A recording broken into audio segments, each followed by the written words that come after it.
Hello friends, आज के इस वीडियो में हम लोग class 11 computer science first chapter की समरी देखेंगे। इसके बाद एक्सरसाइज के कुछ क्वेश्चंस सॉल्व करेंगे। So let us start. Summary. A computing device also referred as a computer processes as per the given instructions to generate desired output। एक computing device जिसे हम लोग कंप्यूटर भी कहते हैं, वो डेटा को प्रोसेस करता है, इनपुट डेटा को, और इंस्ट्रक्शंस के अनुसार और डिजायर्ड आउटपुट को जनरेट करता है। Computer system has 4 physical components: CPU, primary memory, input device, output device. तो एक कंप्यूटर सिस्टम के मेनली 4 फिजिकल कंपोनेंट्स होते हैं। इनपुट डिवाइस एक होता है आउटपुट डिवाइस, एक होता है प्राइमरी मेमोरी, और एक होता है सीपीयू, सेंट्रल प्रोसेसिंग यूनिट। जैसे कि इसे आप देख चुके हैं पहले भी, this is also known as von Neumann architecture. Computer system has 2 types of primary memory, that is RAM and ROM. तो कंप्यूटर सिस्टम के पास 2 टाइप ऑफ प्राइमरी मेमोरी होती है, एक होता है रैम, दूसरा होता है रोम। रैम जो है एक वोलेटाइल मेमोरी होती है, पावर ऑफ होते ही इसके सारा कंटेंट इरेज हो जाता है। और रोम वोलेटाइल नॉन वोलेटाइल मेमोरी होती है, जिसका की कंटेंट बना रहता है पावर ऑफ होने के बावजूद भी। दोनों ही प्राइमरी मेमोरी के पार्ट हैं। System bus is used to transfer data, address and control signal between components of the computer system। तो अलग अलग जो कंपोनेंट्स होते हैं कंप्यूटर सिस्टम के, उनके बीच में डेटा ट्रांसफर और सिग्नल पास करने के लिए क्या यूज होता है? सिस्टम बस। A microprocessor is a small sized electronic component inside a computer that perform basic arithmetic and logical operation। Microprocessor क्या होता है? एक स्मॉल साइज इलेक्ट्रॉनिक कंपोनेंट होता है जिसका की काम होता है basic arithmetical and logical operations perform करना। Microcontroller is a small computing device which has CPU, a fixed amount of RAM, ROM and other peripherals embedded on a single chip। तो micro controller क्या होता है? Micro controller एक computing device है जिसमें कि इसके पास अपना एक सीपीयू होता है, अपना एक रैम होता है, रोम होता है और अपने पेरिफेरल्स होते हैं, और ये सब कुछ किस पर होता है? Fixed on a single chip. ठीक है। Software is a set of instructions written to achieve a desired task. किसी काम के लिए सेट ऑफ इंस्ट्रक्शंस जो होता है वही सॉफ्टवेयर है। Mainly categorize as system software, programming tool and application software. तो सॉफ्टवेयर को मेनली 3 कैटेगरी में बांटा गया है: system software, programming tools and application software. तो सिस्टम सॉफ्टवेयर के बारे में आपको पता है, जो कि सिस्टम को रन करने में यूज होते हैं। एप्लीकेशन सॉफ्टवेयर क्या होते हैं? ये वो सॉफ्टवेयर हैं जो कि एक यूजर नॉर्मली अपनी किसी काम के लिए, पर्टिकुलर किसी काम के लिए यूज करता है जिन सॉफ्टवेयर को। और प्रोग्रामिंग टूल्स वो सॉफ्टवेयर हैं जो कि प्रोग्रामिंग में हमें काम आते हैं, जैसे कि हमने देखा था आईडीएलई हो गया, ये सब। इसमें क्या होता है कि डीबगिंग की फैसिलिटी भी होती है, एग्जीक्यूट करने की भी फैसिलिटी एम्बेडेड होती है। ठीक है। Hardware of a computer can not function on its own, it needs a software to be operational. तो एक हार्डवेयर अपने आप से काम नहीं कर सकता, इसको काम करने के लिए क्या चाहिए? एक सॉफ्टवेयर की जरूरत पड़ती है। Operating system is an interface between the user and the computer. Operating system एक यूजर और एक कंप्यूटर के बीच में एक इंटरफेस का काम करता है। मान लीजिए एक सिस्टम है और एक यूजर है, ठीक है। तो इन दोनों के बीच में जो इंटरफेस है वो कौन है? ओएस इसका बीच में काम करता है। ओएस यूजर से कमांड को लेता है और फिर इसके हार्डवेयर को चलाता है। डायरेक्टली यूजर हार्डवेयर को चला नहीं सकता। ओके स्टूडेंट्स, तो हम लोगों ने समरी देख लिया। अब हम लोग शुरू करते हैं एक्सरसाइज को। Name the software required to make a computer functional, write down its 2 main primary services. तो वो सॉफ्टवेयर जो कि कंप्यूटर को फंक्शनल करने के लिए रिक्वायर्ड होता है, इसकी 2 प्राइमरी सर्विसेज को लिखिए। तो जैसा कि अभी हमने देखा, वो सॉफ्टवेयर कौन सा है? ओएस, ऑपरेटिंग सिस्टम, ठीक है, जो कि चाहिए होता है कंप्यूटर को मेन फंक्शनल बनाने के लिए। अब इसकी 2 मेन सर्विसेज क्या हो सकती हैं? इसकी 2 मेन सर्विसेज हैं, मेमोरी मैनेजमेंट है, फाइल मैनेजमेंट और भी कुछ सर्विसेज है जैसे process management, security and user authentication.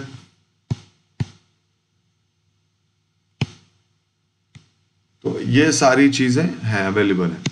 How does the computer understand a program written in high level language?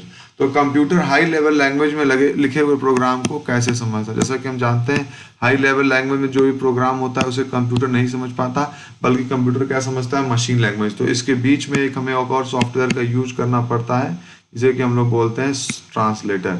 एक ट्रांसलेट हाई लेवल लैंग्वेज को मशीन लैंग्वेज में ट्रांसलेट कर देता है। ये क्या क्या हो सकता है? ये हो सकता है एक कंपाइलर या एक interpreter. Why is the execution time of machine code less than that of the source code? तो मशीन कोड का एग्जीक्यूशन टाइम सोर्स कोड से कम क्यों होता है? तो जैसा कि हम जानते हैं सोर्स कोड जो होता है, सोर्स कोड वो किस लैंग्वेज में लिखा होता है? वो होता है हाई लेवल लैंग्वेज में। और हाई लेवल लैंग्वेज को अगर जब भी हमें एग्जीक्यूट करना है तो मशीन लैंग्वेज में उसको ट्रांसलेशन होता है उसका, ठीक है।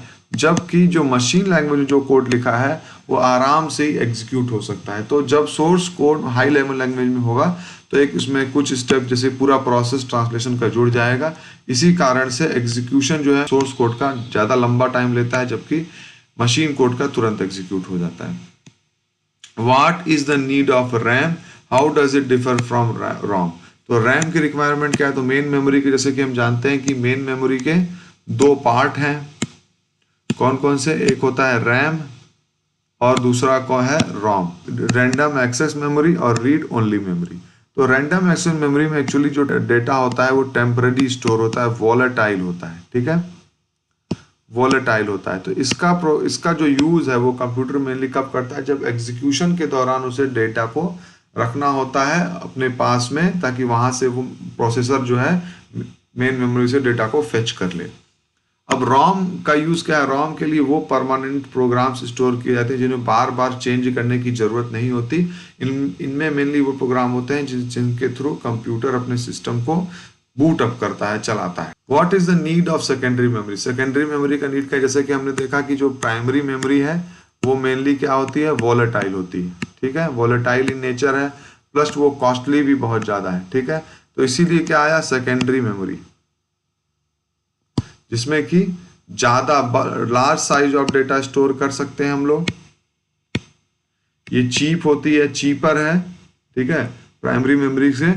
और इसके अलावा ये परमानेंट है, सबसे बड़ी बात ये परमानेंट स्टोरेज है, ठीक है। तो इसी कारण से हम लोग सेकेंडरी मेमोरी का यूज करते हैं। How do different components of computer communicate with each other? तो कंप्यूटर के अलग अलग कंपोनेंट्स एक दूसरे के साथ कम्युनिकेट कैसे कर सकते हो? तो हमने देखा ये कैसे होता है, सिस्टम बस की हेल्प से। तो जैसा कि आप जानते हैं सिस्टम बस मेनली तीन तरह के हैं। कौन कौन से? डेटा बस, जिसके थ्रू डेटा का ट्रांसफर होता है, फिर एड्रेस बस, जिसके थ्रू सीपीयू किसी को एड्रेस के बारे में बताता है कि उसे किस एड्रेस का डेटा चाहिए, और कंट्रोल बस, इसके थ्रू सीपीयू ये बताता है किसी भी डिवाइस को कि एक्चुअली उसे क्या करवाना है, उससे कमांड देता है, ठीक है। तो अलग अलग जो पार्ट्स हैं वो किसकी हेल्प से कम्युनिकेट करते हैं? सिस्टम बस की हेल्प से। Draw the block diagram of a computer system, briefly write down the functionality of each component. तो कंप्यूटर सिस्टम का एक ब्लॉक डायग्राम अगर हम लोग बनाए तो आप जानते हैं इसमें क्या होगा? पहले इनपुट डिवाइस होगा, यहाँ पे आउटपुट होगा, ठीक है। ये क्या कहलाता है? CPU, central processing. Central processing unit में क्या क्या है? पहले तो है मेन मेमोरी, एक है कंट्रोल यूनिट, और तीसरा क्या है? एएलयू, ठीक है। तो यहाँ पर क्या है? यह है सेकेंडरी स्टोरेज। यही ब्लॉक डायग्राम है कंप्यूटर का। What is the primary role of system bus? System bus का प्राइमरी रोल क्या है? Why is data bus bidirectional while address bus is unidirectional? तो सिस्टम बस का प्राइमरी रोल है अलग अलग कंपोनेंट्स के बीच में कम्युनिकेट करना। ये हम लोग पहले भी देख चुके हैं, different components of the computer communicate with each other.